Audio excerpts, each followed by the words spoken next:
seemed to make the woman cry harder. Allahu Akbar, several people prayed.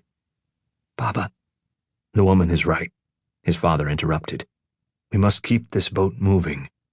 But you will not sink, nor will the others. Ahmed noticed him glance at the woman and her baby, then at the rest of the desperate, frightened strangers in the overcrowded boat.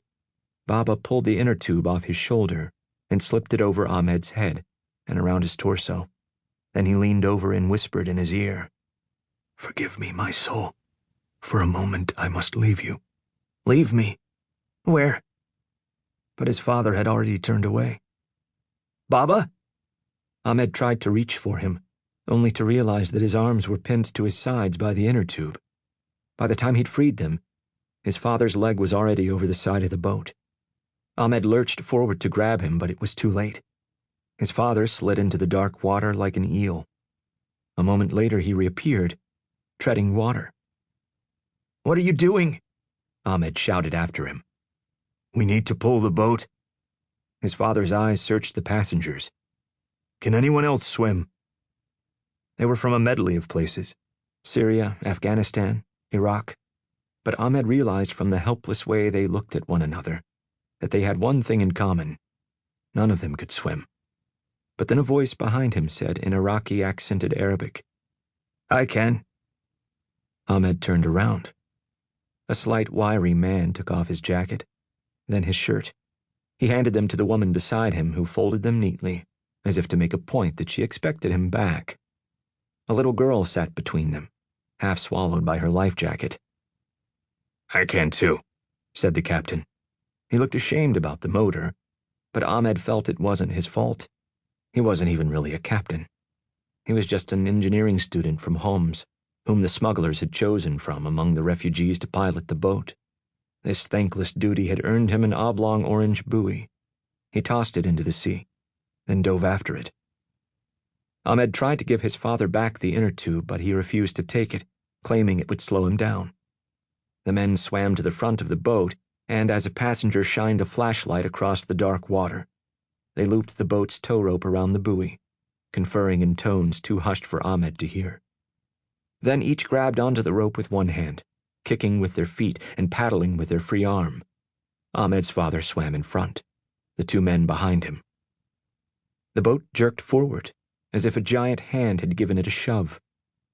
Cheers and shouts of praise be to God rose up from the passengers. Those in the center of the boat scooped water from the bottom into bottles and passed them to those on the edge to pour out. As he emptied bottles, Ahmed felt his fear ebb, replaced by pride that it was his father leading the swimmers. It reminded him of long-ago weekends before the war, when his family had barbecued and picnicked with friends outside of Aleppo. Late at night, his father would lead the dabke, whirling the line of dancers as they held hands and stamped their feet to drum and tambourine. Ahmed would stare up at the star-filled sky and let himself be dragged along wildly, knowing Baba was in charge. But a half hour later, he was jolted from his memories as the wind picked up and choppy waves rocked the dinghy.